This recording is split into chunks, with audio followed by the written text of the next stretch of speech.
didn't even introduce yourself. I didn't even introduce myself. Wow, I knew going in. We have to learn how to love kids. I really learned myself. 85% of our calls are EMS. And that's not only for police, but, you know, it is for firefighters and 911 telecommunicators.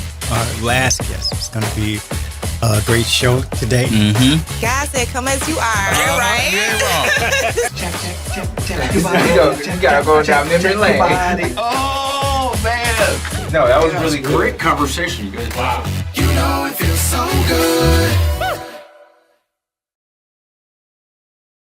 All right. Good morning, Joy, 1340 AM listeners. We are back in the building this morning.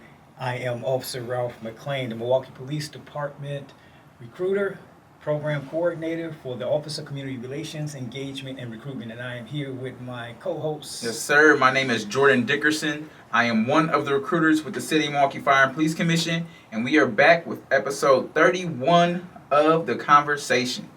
Hope everybody is staying cool out there in this hot July, as Yes. they call it. I hear the temperature is supposed to even go up a little bit further than it is today, but hope everyone is hydrating, Most definitely. you know, with good H2O, no sodas. Yeah, I just got back from that Miami heat, and I was happy to come back to this weather. And then I see it's supposed to, you know, spike up to like in the 90s soon, so I'm like, oh man. Yeah. But yeah, definitely gotta stay hydrated out there. But you know what? It's summertime, and we got to take it That's true. because after 3 months, We don't get it too often we here. don't. So we want to start off like we always do. Those who have been thinking about getting into this noble profession of law enforcement, we implore you to go to the City of Milwaukee Jobs website to fill out the application. If you are a person that want to represent the badge in a way that is meant to be represented, like all law enforcement officers intend to do, and take an oath to do. If you are that person, to get out there, protect your community, and be an example, please go to the City of Milwaukee Jobs website and fill out the application. And Jordan has a number for everyone too. Yep. So if you ever have any questions about what's the testing process like, what are some of the things that I need to do, you can actually text this number right here. It's 414-519-6190. Again, that's 414-519-6190.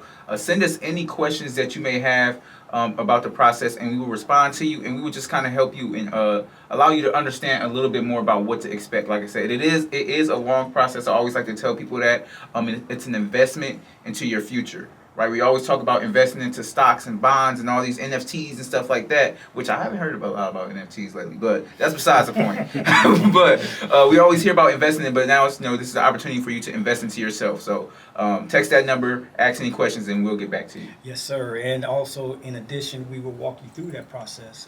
As Jordan just talked about, it is a process. You have to be patient, but during the whole process, we do walk you through it, the written exam, the interview phase, the physical readiness training, so all of that. So don't feel like, I may not be in shape or, I've been out of school for a while.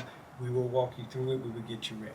Yes, that is true. So without further ado, I am excited to introduce the special guest that we have with us today.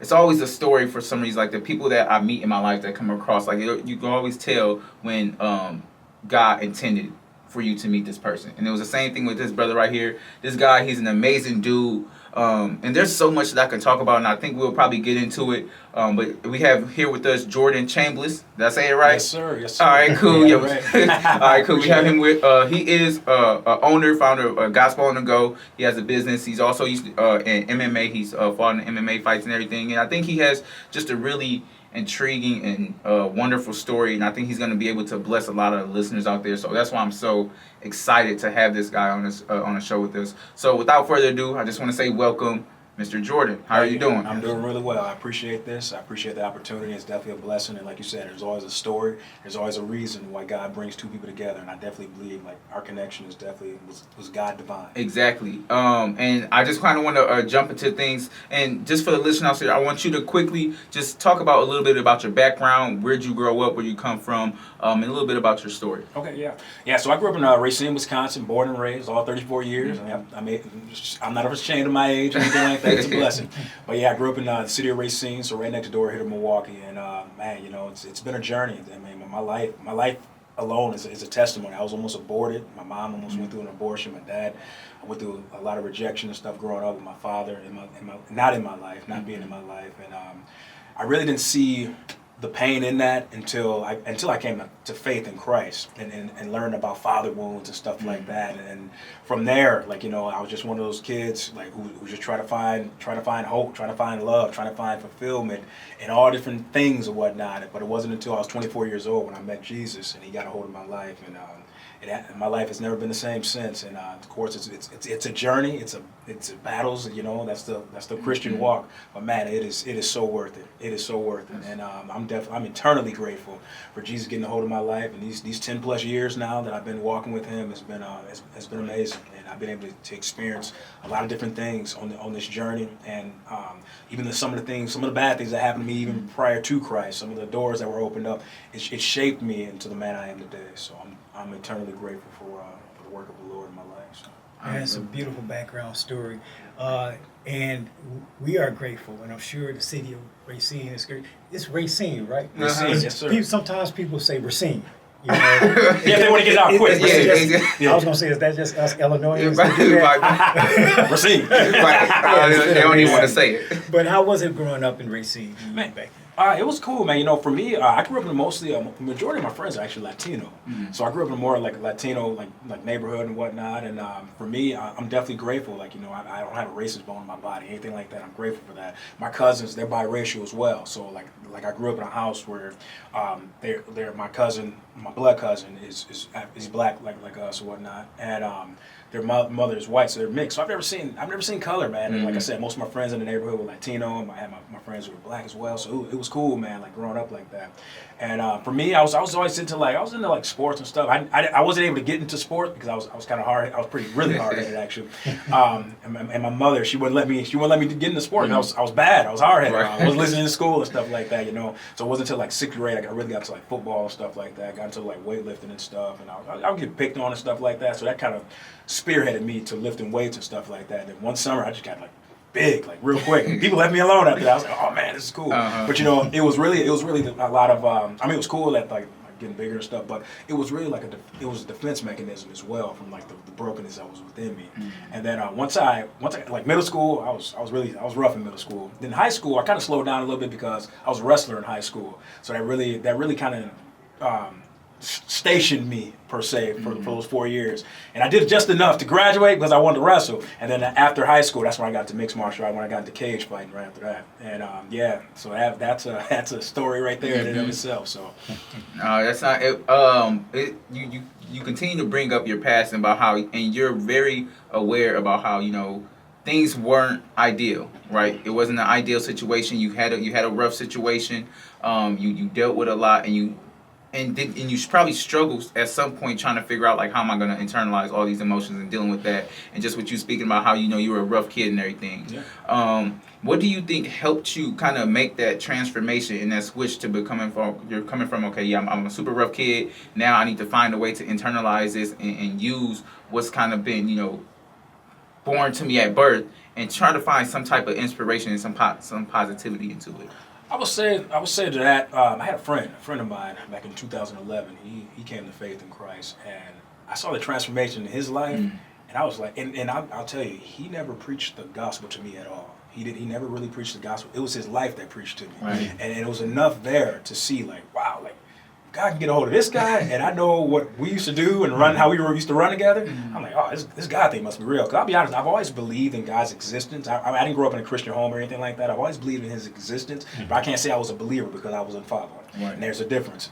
Yeah. There's a difference. And so for me, it was my buddy. It was a buddy of mine who got saved. You know, and you know, usually like when people come to faith, your non-Christian friends, they take off running. Yeah. For some reason I couldn't leave. I was like stuck to him like glue.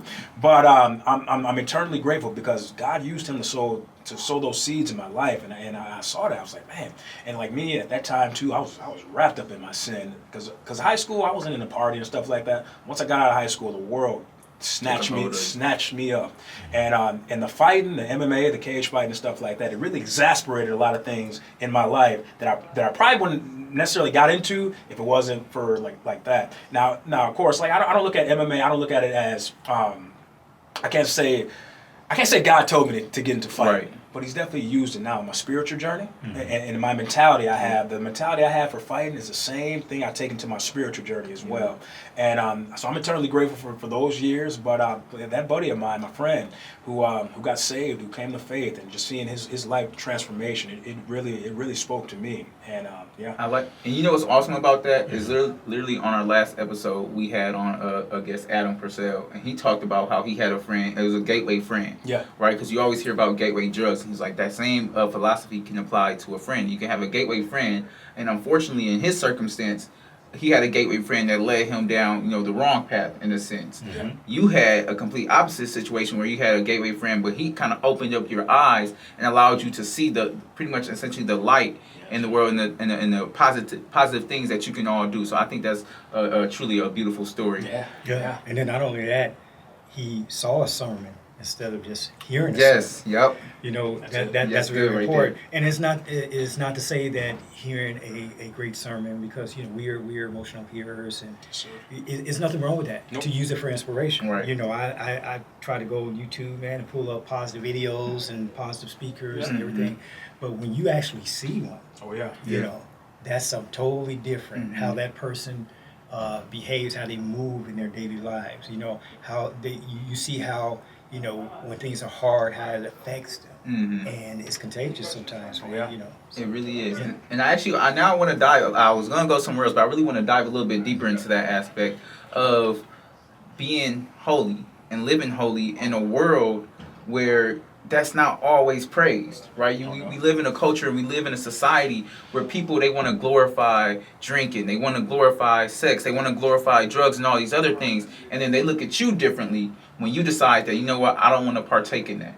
I actually want to see both of y'all kind of perspective on this, and how do you find it do you find it challenging, and what is your way of living in this world but still being holy, still not just always having to speak to people, but your life being that example for somebody to say, okay, I could look at this man and tell that he's a righteous man. I could look at this man and tell that he's a believer, and he has a different type of spirit in him. So for me, I've never been a follower. I've always been more of like a leader or whatnot. So for me, I've never been somebody who's easily peer pressured and stuff like that. So for me, it's of course it's a journey and stuff like that. But it's easy for me not to go with the flow. I'm always one of those. I'm always trying to be a trailblazer. I'm always trying to want to go against the flow or whatnot, because I'm not somebody who just goes with the crowd. If I see everybody run to the cliff, I'm not going to the cliff.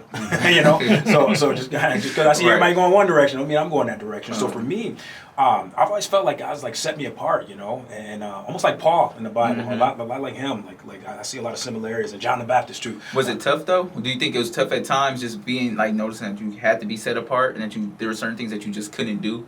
Sometimes, even as Christians, we can do them, but we choose not to. Right. We have a free will. We all have a free will. We can literally do whatever we want. Yeah. But we have a free will, and with our free will, we want to choose to honor God with that free will. So with that, people look at me crazy or what. Even Christians, even when you go into certain church arenas or whatnot, they'll look at you funny. Yeah. They see my tattoos, they see my earrings and stuff like that. Like I said, I like being different. I enjoy being different. I enjoy the individuality that God's given me, because if we all were the same, how fun would life be? Right. And when we get to heaven, guess what? We all ain't gonna look the same. That's true. We all ain't gonna look the same. So like I said, for me, it's come easy, and like I said, I'll be honest, my MMA background too. Like a lot of people don't try certain things with me because of that stuff. And I don't use my background to intimidate people and stuff like that, because that's the past or whatnot. But sometimes some people still look at me that way. But as the years have gone by, They don't call my nickname's El Toro. I got it on my arm. That's my nickname. A lot of people don't call me. They don't look at me as the MMA fighter anymore. They look at me now as the man of God. So that transition has been amazing to see that. They don't see me in that light anymore. So. What about you, Ralph? Well, for the longest, I've always I love good feelings and good people, good energy, and that's even since I was little. And so that's always, it's an innate thing with me that I always loved when people, cooperated and helped each other, and just laughter and everything. So that was always just part of me. And so, man, I thank God that energy just got all up inside of me, and it carried me throughout my life, even when there were times when, in high school, as you say, you got a rebellious streak, Right. but it wasn't so much rebellious in the fact that I wanted to either do harm to other people Right. or harm to, community. And I was fortunate that just in me, I always had that moral compass, right? I grew up in a Christian household. My mother made us go to church all the time. I think I mentioned this before.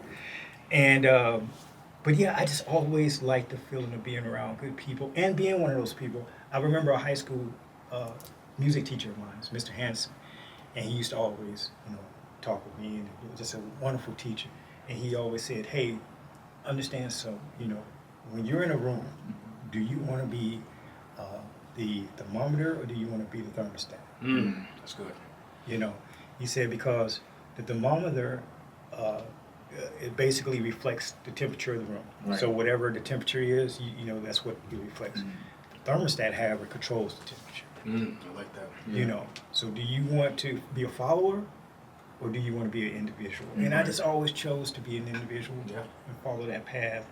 And I thank God that's always been, and again, as George said, it doesn't make it tough. Right. Yep. That's a, Each and every day is always a battle, but I think that when we're habitual creatures. So when you try to make that habit each and every day, prayer, meditation, laughter, being around good people, it becomes habit. Right. Yes, sir. That's so true. And then I love how you're talking about just like the habit of it. But I want the listeners out there to understand, like I said, it's not easy, right? It's not easy to go out into this world and choose not to involve yourselves in certain situations. Right. Like, for example, when I just got back from Miami not too long ago, and literally it's so hilarious. I had the week before I left, so that Sunday, I was at church, and the pastor was like, yeah, God, he's with you. He's with you all the time. He's with you in Milwaukee, and he's with you in Miami. And I was like, what the heck? Like, I'm about to leave to Miami in a couple of days, and this is insane. But it just kind of reminds me, like, just because you're somewhere else doesn't mean that this gives you the right to act out. Like, I still need to represent Christ everywhere I go, not just in Milwaukee. So, it's easy to fall into those little small, it's not even huge things all the time, right? It's not always falling into, let me, smoke or, have sex and stuff like that. It's those little things, like those small conversations that you're entertaining, like, oh man, this girl, she bad, ain't she? Like, what would you do to her? Like, no, you have to be mindful of that and be holy and train yourselves to be holy each and every single day and understand that, you know what? Yeah, I could easily, indulge in this conversation, but I actually want to take the route and be like, you know what? Personally, y'all cool, y'all do good. Yeah, she's a beautiful woman, but nah, I'm actually here for my homies. I'm here to, celebrate life and have a good time. So I just want our listeners to understand that you do have to train yourself about that. Like, you know about training, with with your MMA background. Like, it's something that you have to work for. Absolutely. And even what you just said too, like, it's not even like sometimes the external things, those internal battles that we go through, and that's what the Bible and the Song of Solomon talks about, the small foxes that spoil the vine. And we got to catch those things, catch those little small foxes, those things that try to pull us into those directions. Those, I call it the root issues. Those rooted issues. Because when we get to the roots, I look at the root is the why, and then the what is the symptom. That's the action, the bad behavior, the bad thinking, and whatnot. When we get to the root, when that gets sliced off, then the why. Then the why. When the why falls off, the what will fall off, and then that's where we experience true freedom. Yes. Get to the root system. Exactly. Catching those foxes. I do want to touch on something real quick. So you do missionary work, Yes, right? sir. Yes, sir. So real quick, for the people out there who may not necessarily know exactly what missionary work is, tell them about that, but also tell us like how you got into that. What inspired you to do it? Yeah, so it's funny, I got this jersey on. I wanted to represent one of the nations I've been to. This is the nation of Guatemala. And so I got, people give you like prophetic words and stuff like that. And like for years, people were like, earlier in my Christian walk, like people would say like, oh, God's gonna see you to the nation. At the time I didn't really understand what that meant and stuff like that. And then as I grew, as I matured more and stuff like that, I was at a gathering and this woman, she gave me that same word and I just knew it was a God word. And even pre-Christ, I always thought that was cool. People did stuff like that, go to preach over like other nations and stuff like that. But I never would have thought that I would be a part of something like that. Never would have thought that. So she read my mail, my email, my password. She had it all. And after she gave me that word, I just went home after that. I said, all right, God, you don't have to say another word to me. And I went home. I applied for my passport. 2 months later, my passport came. 3 months later, I was in Ghana, Africa. Wow. I was in Africa, and this was with the ministry I was a part of. So it was my first time going on a mission trip, and we had a pretty big team out in Ghana. And I remember just stepping out there. I was like, wow, like Lord, like I was like, man, I went from the hood to I'm in Africa now. Right. This was amazing, man. It was amazing. I just stepped out there like, wow. And that trip, I was learned a lot, like being with a big team and stuff like that. Just learned a lot, like about the missions and stuff like that. The next year, when I went to Kenya, that was the year I actually was able to really step into what I really felt what God was calling me to take the gospel around the world. And I got to preach at a crusade in Nairobi, Kenya. And it was. I mean, I can describe when I stepped on the stage. It was just like. It was like Gideon, like a glove. It was like I just felt like I was like, Lord, like, and I just stepped off. I was like, God, this is what you created me to do. You created me to take the gospel around the world. And man, that trip really marked me. And I still stay in contact with a lot of people out there as well, and it's awesome. And then the year after that, I went to Mexico, and that was a good trip too because I was with one of my best friends who's a missionary as well. And I was just with him, and I knew my role there was to help undergird him on this trip and really learn and to really just be a sponge. And I really learned a lot about the importance of building relationships on missions because I never want to be one of those missionary evangelists, whatever, who just goes somewhere, preaches a little bit and not have that relationship. Right. I never want to be that, you know. So that trip I learned a lot. Then the last 2 years I was out in Guatemala. It was amazing. I was at a school and just being able to just go in the classroom, just share the gospel with people, just share the heart of Jesus with people. And that's my passion. But you know, I look at life as a mission. Wherever I go, I'm on a mission. If I'm at the grocery store, I'm on a mission field. If I'm at the gym, I'm on a mission field. If I'm at the zoo, for crying out loud, we're on the mission field. Wherever there's people, there's always opportunity for the gospel to be shared. As long as the Holy Spirit leads us. Share with us a time either in your travels or it could be here that there's something that really touched you and gave you so much joy, so much inspiration that you were like, wow, you know, that it reconfirmed that this mission that God has you on is the correct one. Then is there a story or a situation? I have multiple stories. I'll pick one. Okay. So this last trip I went to Guatemala. It was my first time traveling alone.